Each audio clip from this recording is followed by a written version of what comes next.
common mistake that should be avoided. It is permissible for women, the weak, and the children to leave for Mina at the end of the night. After the pilgrim performs the Fajr prayer, it is recommended for him to stand at Al-Mash'ar al-Haram, or he can stand anywhere at Muzdalifah. It is recommendable for the pilgrim to face the Qibla and continue remembering Allah, making takbir and supplicating to Allah with whatever invocations and supplications that come to his mind. Then the pilgrim is to pick the pebbles for stoning the jamras, meaning the stoning sites. There are 7 pebbles that are bigger in size than chickpeas in order to throw pebbles at the first stoning site of Jamratul Aqaba. The remaining pebbles for other jamras are to be picked from Mina. When the pilgrim reaches Mina, he is to head for Jamratul Aqaba, which is the closest stoning site to Mecca. When he reaches Jamratul Aqaba, he is to stop saying Talbiyah, then stone Jamratul Aqaba with 7 pebbles consecutively, saying Takbir while throwing each pebble. Then, the pilgrim is to slaughter the hadi, meaning the sacrificial animal, eat from it, and feed the poor. Then he is to either have his hair shaved or cut, and shaving is better. And the woman is to cut an amount equal to the size of a thumbprint of her hair. Performing the rituals of Hajj according to this order is better for the pilgrim. However, if he does some rituals before others, there is no blame on him in doing that. The days of At-Tashriq, Tawaf al-Ifada, and Tawaf al-Wada'. Muslims all over the world, as well as the pilgrims at Mina, receive Al-Adha feast with joy and cheerfulness with what Allah has conferred on them of His favors, and they are to slaughter their sacrificial animals to draw nearer to Allah. It is noteworthy in this context that the pilgrim will find helpful the project established by the Kingdom of Saudi Arabia for making use of the meats of the sacrificed animals slaughtered as hadi or udhiyah. It is noticeable that when the pilgrims throw the pebbles, some of them fall in mistakes. One of the mistakes is that some pilgrims think they stone devils, so they become enraged and start insulting those devils while throwing the pebbles at the stoning sites. It is well known that stoning has been only ordained for stating the remembrance of Allah. Another mistake is stoning the sites with the big pebbles or pieces of wood, for this is an exaggeration in religion forbidden by the Prophet sallallahu alaihi wasallam. Among the mistakes committed by some pilgrims is crowding together and vying with one another at the places of the stoning sites so as to throw pebbles at them. And this is of course a big mistake. It is obligatory for the pilgrim to be gentle to his fellow Muslims, and he should be eager to throw his pebbles inside the circle surrounding the post without regard as to whether it hits the post or not. A common mistake is throwing all the pebbles at once. What is permissible in this regard is throwing them one after another and saying takbir while throwing each pebble. After the pilgrim stones the first post of Al-Aqaba and has his hair shaved or cut, then he has reached the first tahallul, meaning the first release, and then he is permitted to wear his clothes, and all the lawful matters prohibited for him because of ihram are permitted except for intimate relations with his wife. Then the pilgrim is to go to Mecca to perform Tawaf al-Ifada, the going forth circumambulation, which is one of the pillars of Hajj, without which the Hajj is void. Then the pilgrim is to perform sa'i, and if he is performing tamattu', or if he has not performed it together with Tawaf al-Qudum, meaning arrival circumambulation, in case he is performing ifrad or qiran. It is worth mentioning in this regard that the pilgrim is permitted to postpone Tawaful Ifadah until after completing the days of Mina and returning to Mecca after finishing the stoning of Jamras. After the pilgrim finishes Tawaful Ifadah on the day of Nahr, meaning the day of slaughtering, or the 10th of Dhul Hijjah, then the pilgrim performs Tawaful Ifadah on the day of Nahr. All the prohibited matters because of Ihram are now permissible for him, including intimate relations. Pilgrim is to return to Mina to spend the night there during the days of Tashriq. The days of Tashriq are the 11th, the 12th, and the 13th days of Dhul Hijjah. Or he can only spend 2 nights if he has intended to hasten to leave in compliance with Allah's statement, and remember Allah during the appointed days. But whosoever hastens to leave in 2 days, there is no sin on him, and whosoever stays on, there is no sin on him. And if his aim is to do good and obey Allah, and know that you will surely be gathered unto him. It is obligatory for the pilgrim to stone the 3 Jamras in the afternoon during the days he spends at Mina, and he is to say takbir while throwing each pebble. It is an act of the Sunnah to stand after stoning the smallest and medium Jamras, meaning the stoning sites, facing the Qibla and spreading out his hands. Then he is to supplicate Allah, asking him for whatever he wants. However, while stoning Jamratul Aqaba, the pilgrim should not stand to supplicate Allah after it. Whoever wants to hasten to leave in 2 days, he should stone the 3 Jamras on the 12th day at the afternoon. Then the pilgrim is to leave Mina before the sunset.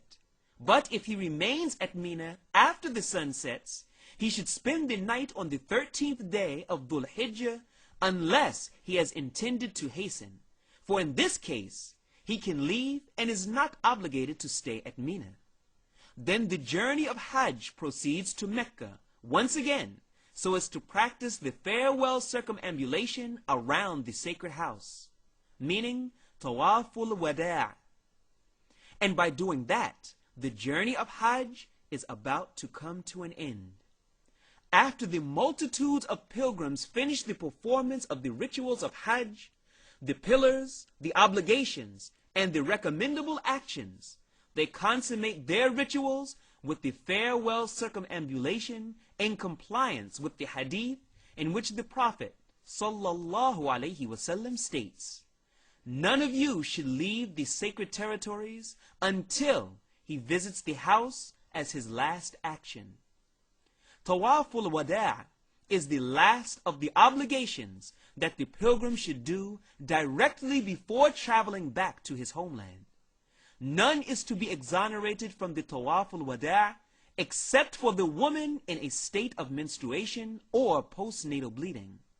Sheikh Ibn Uthaymeen, may Allah have mercy on him, said, when the pilgrim who has finished performing Hajj or Umrah returns to his country, he should recall the rituals of Hajj that he has practiced every time his soul calls him to commit an act of disobedience. He should recall his standing at Arafah Mount, his circumambulation around the house, and the statements of dhikr that he made in the different places of Hajj, for that helps him avoid committing sins. I supplicate to Allah for all pilgrims to have their Hajj accepted by Allah, their sins forgiven by Him, and to have their endeavor blessed by Him. He has power over all things. O Allah, confer your peace and blessings upon our leader, the Prophet Muhammad, his household and companions. The way of visiting the prophetic mosque. It is recommendable for the pilgrim to visit Medina, the city to which the Prophet, peace and blessings be upon him, migrated, and to pay a visit to the prophetic mosque, which is one of the mosques that one is permitted to set out for a journey to visit. The Prophet ﷺ stated, "It is not permitted to set out on a journey to visit any mosque except for 3 mosques: the Holy Masjid, meaning the Kaaba, my Masjid, and Al-Masjid Al-Aqsa. In spite of the fact that visiting the prophetic mosque is not a condition or an obligatory act for performing Hajj, nor does it have any relation or connection with Hajj, nor does it require entering into a state of Ihram, it is recommendable to pay a visit to it at any time throughout the year. Besides, so long as Allah has made it easy for the pilgrims to reach the territories of the 2 holy shrines, it is recommendable for them to visit Medina in order to pray in the prophetic mosque, where a single prayer performed at it is equal to 1,000 prayers at any other mosque other than the holy mosque. Performing 1 prayer at the holy mosque equals 100,000 prayers.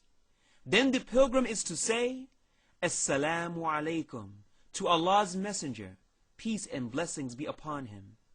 So when you reach, O you dear pilgrim, the prophetic mosque, enter it with your right foot. Mention the name of Allah. Invoke his peace and blessings upon the Prophet, sallallahu alaihi wasallam. Then ask Almighty Allah to open for you the gates of his mercy. After entering the prophetic mosque, you are to perform 2 rak'ah, preferably in the dignified rawdah. Otherwise, he can offer them anywhere in the prophetic mosque. Then you, dear pilgrim, are to go to the grave of the Prophet, peace and blessings be upon him. Stand before it and say, Assalamu alaikum. To him, in complete politeness and with a low voice, you are to say, Assalamu alayka ayyuhan nabi, wa rahmatullahi wa barakatuh. Meaning, may peace, mercy of Allah, and his blessings be upon you, O Prophet. O Allah, grant him al-wasila, meaning the greatest rank in paradise, and al-maqam al-mahmud, the praiseworthy stature that you have promised him.